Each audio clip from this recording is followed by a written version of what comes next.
ఆరోగ్యాభిలాషులందరికీ నా హృదయపూర్వక నమస్కారములు.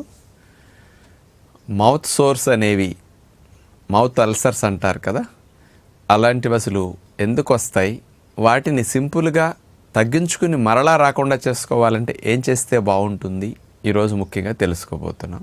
ఈ మౌత్ అల్సర్స్ అనేవి రావటానికి ప్రధాన కారణాలు తీసుకుంటే మొట్టమొదటిది రిబోఫ్లోవిన్ అనే విటమిన్ డెఫిషియన్సీ వల్ల ఎక్కువ వస్తుంది. ఇది B2 విటమిన్ రిబోఫ్లోవిన్. దీని లోపం కారణంగా ఎందుకు వస్తుందనే విషయానికి వస్తే, ఈ నోటి లోపల పై పొరలు ఏవైతే ఉంటాయో ఆ లేయర్స్ సరిగా తయారవ్వాలంటే ఈ B2 అనే రిబోఫ్లోవిన్ కావాలి. చాలామందికి దీన్ని లోపించటం వల్ల ఈ లేయర్స్ సరిగా తయారవ్వక ఆ భాగంలో పుళ్ళు పడిపోవటానికి ఒక అవకాశం ఉంది. మరి ఈ B2 రిబోఫ్లోవిన్ అనేది లోపించడానికి కారణం తీసుకుంటే, మరి చాలామంది పాలిష్ పట్టిన ఆహారాలనే తింటుంటారు కదా. పాలిష్ పట్టినప్పుడు బియ్యపు కానీ ఇతర ధాన్యాలు కానీ పై పొరల్లోనే B కాంప్లెక్స్ విటమిన్లు ఉంటాయి.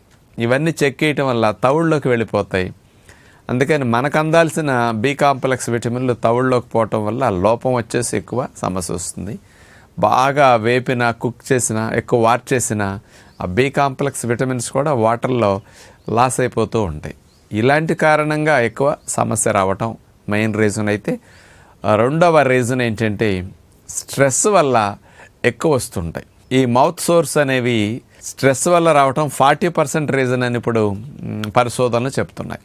ఎందుకు వస్తాయి? స్ట్రెస్ ఎక్కువైనప్పుడు రిలీజ్ అయ్యే కార్టిజాల్ హార్మోన్స్ ఇవన్నీ కూడా నోట్లో కూడా స్ట్రెస్ వచ్చినప్పుడు జిగురు తగ్గిపోతుందండి. ఎప్పుడైతే లాలాజలము తగ్గుతుందో, జిగురు తగ్గుతుందో, నోట్లో చెడ్డ సూక్ష్మజీవులు ఎక్కువ పెరిగిపోతూ ఉంటాయి. లాలాజలం రానప్పుడు మనం తీసుకున్న ఆహారాల్లో ఉండే క్రిములు కూడా నోట్లో దాడి చేయడానికి ప్రయత్నం ఎక్కువ జరుగుతాయి, చెడ్డ సూక్ష్మజీవులు ఎక్కువైనప్పుడు, జిగురు తగ్గినప్పుడు.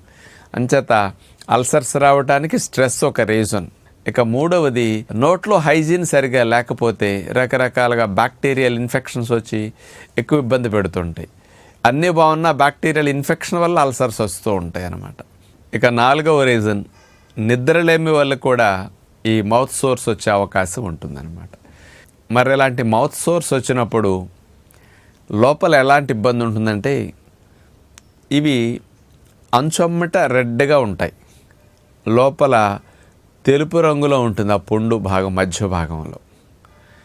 దీనివల్ల అంటే పెదాలకి, బుగ్గల భాగం లోపల భాగంలో ఈ మౌత్ అల్సర్స్ అనేవి లోపల దవడ భాగానికి, పెదాల లోపల భాగము, నాలుక భాగం మీద కూడా ఇట్లా ఎక్కువగా పుళ్ళు పడిపోతూ ఉంటాయి అన్నమాట.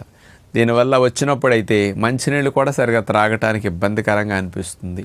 అట్లాగే ఆహారాలు కారం, ఉప్పు ఉన్నవి తినేటప్పుడు కూడా చాలా ఇబ్బంది పడుతూ ఉంటారు. చేత మరి ఇట్లాంటివి రిపీటెడ్గా వస్తుంటాయి. పిల్లలకి ఎగ్జామ్స్ ముందు పర్టికులర్గా స్ట్రెస్ వల్ల ఎక్కువైపోతూ ఉంటాయి అన్నమాట.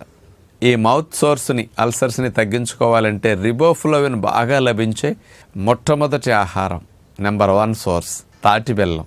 ఈ రిబోఫ్లోవిన్ అనేది మనకి ఒక రోజుకి 1.1 మిల్లీగ్రామ్ సరిపోతుంది.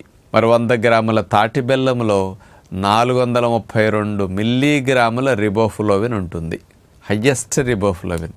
రోజు అంత తాటి బెల్లం కనుక పాలల్లో వేసుకున్నా, కాస్త ఇంత మొలకలు తినేటప్పుడు కొరుక్కున్నా, దాన్ని జ్యూసుల్లో వేసుకున్నా, పల్లీలు ఏమైనా తినేటప్పుడు అంత తాటి బెల్లం నంచుకున్నా అయిపోతుంది అనమాట. ఇలా సింపుల్గా రిబోఫ్లోవిన్ అందించడానికి ఇది బాగా ఉపయోగపడుతుంది. దీనితో పాటు అవకాశం ఉంటే ధాన్యాలు పాలిష్ పట్టినప్పుడు పై పొరలు తీస్తారు కదా, ఫస్ట్ పాలిష్ తవుడు, అది దొరికినప్పుడు రోజంత తవుడు తాటి బెల్లంతో కలిపి, కావాలంటే ఒక పావు స్పూన్ ఏదైనా మంచి క్వాలిటీ నెయ్యి కలుపుకుని అట్లా ఉండ చేసుకుని దాన్ని తినేసేయచ్చు. మినుములు వేపించిన మినప పొడి కూడా దీన్ని కలిపేస్తే సున్నుండలా చాలా బాగుంటాయి. అలా అయినా సరే తినొచ్చు, ఎందుకంటే ఇతర B కాంప్లెక్స్ కూడా కావాలి కాబట్టి అన్నిటికీ కూడా ఇది తవుడు అనేది బెస్ట్ అనమాట. తాటి బెల్లం, ఈ రెండు బాగా ఉపయోగపడతాయి.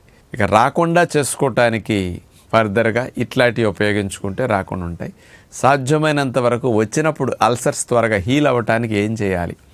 మొట్టమొదటిది, హీలింగ్ స్పీడ్గా ఉండాలంటే ఈ మౌత్ అల్సర్స్ మీద తేనె అప్లై చేస్తూ ఉండండి, లేదా ఒరిజినల్ క్వాలిటీ తేనె తెచ్చుకుని నోట్లో వేసేసి కాస్త పుక్కిలిస్తూ ఉంటే అల్సర్స్ త్వరగా హీల్ అయిపోతాయి. అవకాశం ఉన్నప్పుడల్లా దాని మీద తేనె డ్రాప్ పెట్టుకుంటూ అట్లా 1 నిమిషం అర నిమిషం అట్లా ఉన్నా చాలన్నమాట, తొందరగా తగ్గుతాయి. ఇక రెండవది, బ్యాడ్ బ్యాక్టీరియాలు పోవటానికి, మౌత్లో అల్సర్స్ రాకుండా ఫ్రెష్గా ఉండటానికి, హైజీనిక్ కండిషన్స్ నోట్లో బాగుండటానికి లవంగ నూనె చాలా ఉపయోగపడుతుంది. లవంగ నూనె ఒక 4-5 డ్రాప్స్ ఒక చిన్న కప్పు నీళ్ళల్లో వేసేసి ఆ నీళ్ళని నోట్లో వేసుకుని కనుక పుక్కిలిస్తుంటే ఆ నోట్లో బ్యాడ్ బ్యాక్టీరియాల గ్రోత్ బాగా తగ్గిపోతుంది అనమాట. అవకాశం ఉంటే ఇది చేయొచ్చు.